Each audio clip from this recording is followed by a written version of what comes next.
Welcome to टाके विदेशी। दोस्तों, इस वीडियो में बात करने वाले हैं यूपीडब्ल्यूएससी की भर्तियों के बारे में। यूपीडब्ल्यूएससी की भर्ती एजीटीए का कृषि निदेशालय पे आज धरना प्रदर्शन था। एजीटीए धरना प्रदर्शन में क्या जानकारी मिली और यूपीडब्ल्यूएससी से अगला रिजल्ट कौन सा होने वाला है। यूपीडब्ल्यूएससी फॉरेस्ट गार्ड कल धरना प्रदर्शन हुआ था, उसकी जानकारी के बारे में छात्र पूछ रहे थे, तो इसके बारे में जानकारी दी जाएगी। फिर 2022 से आयोग से इस भर्ती का विज्ञापन आएगा। कौन सी भर्ती होने वाली है, तो आपको वीडियो पूरा देखिए, पूरी जानकारी प्राप्त होगी। ठीक है, तो चलिए शुरू करते हैं वीडियो को, देखते हैं क्या इसमें। सबसे पहले बात कर लेते हैं कृषि निदेशालय पर एजीटीए छात्रों का धरना प्रदर्शन। तो आज मैंने जानकारी दी थी कल वीडियो बना के कि धरना प्रदर्शन है 22 तारीख को। कृषि निदेशालय पे धरना प्रदर्शन रखा गया था क्योंकि यूपीपीएससी ने एजीटीए का डाटा जो है वो कृषि निदेशालय के पास भेज दिया था और यहाँ से भेजा जाना था यूपीडब्ल्यूएससी को, और फिर यूपीडब्ल्यूएससी एनआईसी को भेजेगा ताकि एजीटीए का विज्ञापन जल्द से जल्द निकाला जा सके। ठीक है, तो भी 18 तारीख को यूपीपीएससी ने हार्ड कॉपी में भी जो डाटा है वो भेज दिया था। तो अब कृषि निदेशालय और यूपीडब्ल्यूएससी के बीच का पूरा मैटर बचा हुआ है, तो इसीलिए छात्र गए थे कृषि निदेशालय एजीटीए भर्ती से रिलेटेड जानकारी लेने और जल्द से जल्द विज्ञापन जारी करवाने की मांग को लेकर।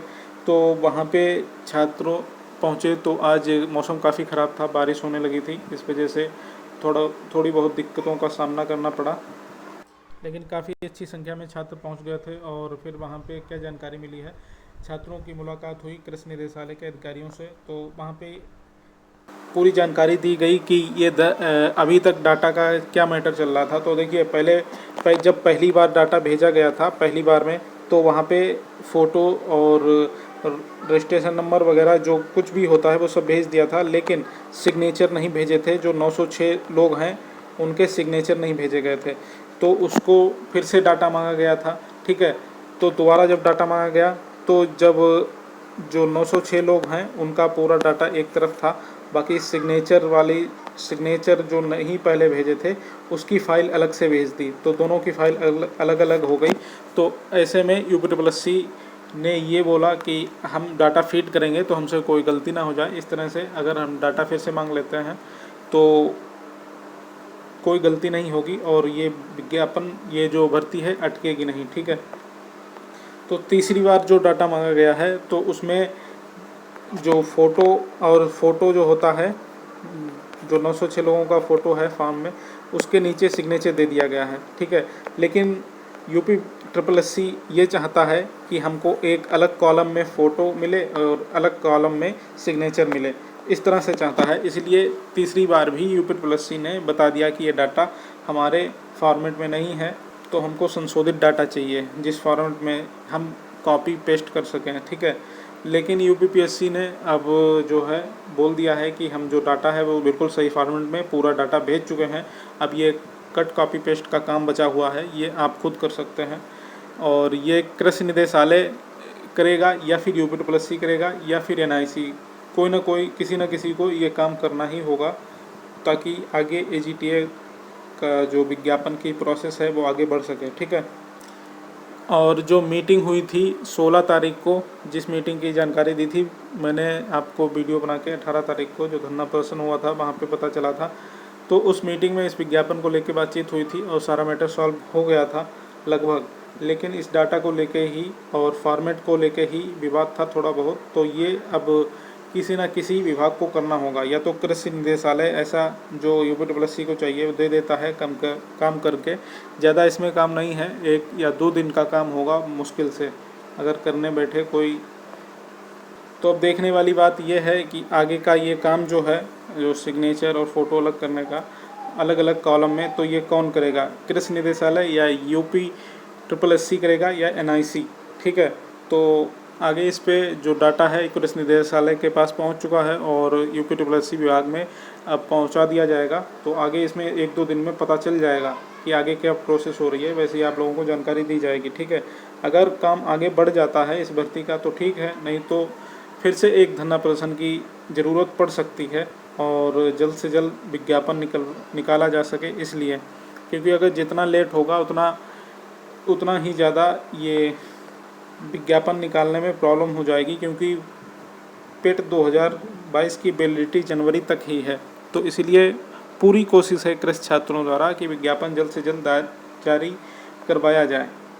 तो पूरी जानकारी जो प्राप्त हुई मैंने फुल डिटेल में आप लोगों को यहाँ पे बता दी, ठीक है। तो दोस्तों आगे जानकारी मिलेगी कि डाटा जो है वो सिग्नेचर और फ़ोटो वगैरह ये सब डाटा जो फॉर्मेट में लगाना है उस पर क्या काम चल रहा है या क्या काम नहीं चला, मतलब रोक दिया गया है या आगे काम बढ़ाया जा रहा है।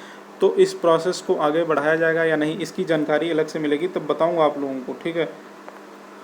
तो फिलहाल तब तक आप लोग थोड़ा वेट कर लीजिए, थोड़ा टाइम दीजिए कि आगे काम बढ़ता है या नहीं। अब आगे चलते हैं, बात करते हैं UPSSC से अगला रिजल्ट। तो अगला रिजल्ट का नोटिस जो है आपको आज ही, संभवतः आज ही देखने को मिल जाएगा और ये रिजल्ट होगा आपका बोरिंग टेक्नीशियन का। काफ़ी पहले मैंने वीडियो बना के आपको जानकारी दे दी थी। तो अगला रिजल्ट का नोटिस अगर सब कुछ ठीक रहा तो आज शाम तक आप लोगों को रिजल्ट का ऑफिशियल नोटिस देखने को मिल जाएगा। और कट ऑफ थोड़ी हाई जाने वाली है बोरिंग टेक्नीशियन में, ठीक है। तो थोड़ा वेट कर लीजिए, शाम तक आप लोगों को पता चल जाएगा। शाम तक या फिर कोई टेक्निकल प्रॉब्लम हुई तो कल तक, नहीं तो आज ही 100% आ जाएगा। आगे चलते हैं, बात कर लेते हैं अगली अपडेट। UPSSC पर फॉरेस्ट गार्ड का धरना प्रदर्शन में क्या जानकारी मिली। तो ये मैंने आपको जानकारी दी थी कि कल हुआ था धरना प्रदर्शन, लेकिन कल मैं जानकारी नहीं दे सका। और छात्र कमेंट करके पूछ भी रहे थे कि फॉरेस्ट गार्ड के धरना प्रदर्शन में क्या हुआ, मेडिकल कब तक होगा। तो कल 1 साल हो चुका है एग्ज़ाम, फॉरेस्ट गार्ड का एग्ज़ाम हुए, ठीक है। तो इसीलिए छात्र गए थे, अभी तक मेडिकल नहीं हो पाया है। फिजिकल के बाद मेडिकल होना था इन छात्रों का, लेकिन पूरी तरह से इनका काम बंद था। तो इसीलिए छात्र गए थे धरना प्रदर्शन करने। तो वहाँ पे सचिव जी से मुलाकात हुई 2 लड़कों की। तो वहाँ पे जो जानकारी प्राप्त हुई ये बोला गया है कि सितंबर में लेखपाल के बाद आपका मेडिकल लगाया जा सकता है, ठीक है। सितंबर में, क्योंकि सितंबर में लेखपाल की DB होनी है, उसके बाद आपका जो है मेडिकल लगाया जा सकता है। तो 19 सितंबर से लेखपाल की DB स्टार्ट होगी, ठीक है। तो सितंबर और अक्टूबर तो पूरा इसी में चला जाएगा। तो आप लोग यही मान के चलिए, आप लोगों का मेडिकल अगर जो बोला है सचिव जी ने उस हिसाब से माने तो आपका मेडिकल अक्टूबर या नवंबर में करवाया जा सकता है। आप लोग तैयारी करके रखिए फ़िलहाल सितंबर लास्ट की, ठीक है। तो आगे जो भी जानकारी इससे रिलेटेड प्राप्त होगी आपको बता दूंगा, लेकिन वहाँ से जो जानकारी प्राप्त हुई है वो आप लोगों को बता दी। इसके अलावा आगे चलते हैं, पेट 2022 से आयोग इस भर्ती का विज्ञापन। तो एक जानकारी और प्राप्त हो रही है दोस्तों, एक भर्ती है स्टेनोग्राफर, ठीक है। तो इसका विज्ञापन आपको बहुत जल्द देखने को मिलेगा। इसमें शॉर्ट हैंड टाइपिंग होती है। तो जो भी छात्र इसका वेट कर रहे हैं स्टेनोग्राफर पोस्ट के लिए, तो जल्द ही पेट 2022 से ही इसका विज्ञापन आप लोगों को देखने को मिल सकता है, ऐसी सूचना प्राप्त हो रही है, ठीक है। कब तक आएगा और कितना लेट होगा, क्योंकि अभी जनवरी तक इसकी वैलिडिटी है पेट 2022 की। तो 2-3 विज्ञापन आराम से जारी कर दिए जाएंगे। तो एक तो AGTA की कोशिश कर रहे हैं छात्र, AGTA का विज्ञापन आ सकता है। दूसरा JEE का विज्ञापन आपको देखने को मिलेगा, ठीक है। और फार्मासिस्ट वाले कोशिश ही नहीं कर रहे हैं, तो इनका विज्ञापन भी आ सकता है या नहीं ये कहना थोड़ा मुश्किल है। लेकिन चेयरमैन जी ने अपने इंटरव्यू में बोला था। तो लेकिन मेडिकल के काफ़ी पद आ चुके हैं, लेकिन फार्मासिस्ट का विज्ञापन आएगा या नहीं, क्योंकि छात्र, मैंने कई बार बोला है अपने वीडियो में कि फार्मासिस्ट वाले जो हैं एक बार जाके बात कर लें और ज्ञापन दे दें आयोग में, ताकि आप लोगों का भर्ती याद रहे आयोग वालों, क्योंकि आयोग वाले भूल जाते हैं कि हमें किस भर्ती पे काम करना है किस पे नहीं, ठीक है। और छात्र परेशान होते रहते हैं। तो आप लोगों को एक बार ज़रूर जाना चाहिए फार्मासिस्ट वालों को। तो पेट 2022 से जो विज्ञापन आने वाले हैं, AGTA हो गया, JEE का हो गया, ठीक है, और फार्मासिस्ट का हो गया, और लोअर PCS का जो काम अभी चल रहा है उस पर जो अध्याचन आया है उसकी जांच पड़ताल चल रही है कि ठीक ठाक है सब कुछ या नहीं। मैंने उसके लिए RTI का जो जवाब आया था वो आपको दिखाया था, ऑफिशियल लेटर के साथ जानकारी दी थी। तो इतने विज्ञापन आ सकते हैं पेट 2022 से। आगे जो भी अपडेट होगी बता दूंगा। तो फिलहाल इस वीडियो में इतना ही, मिलते हैं अगले वीडियो के साथ, तब तक के लिए नमस्कार।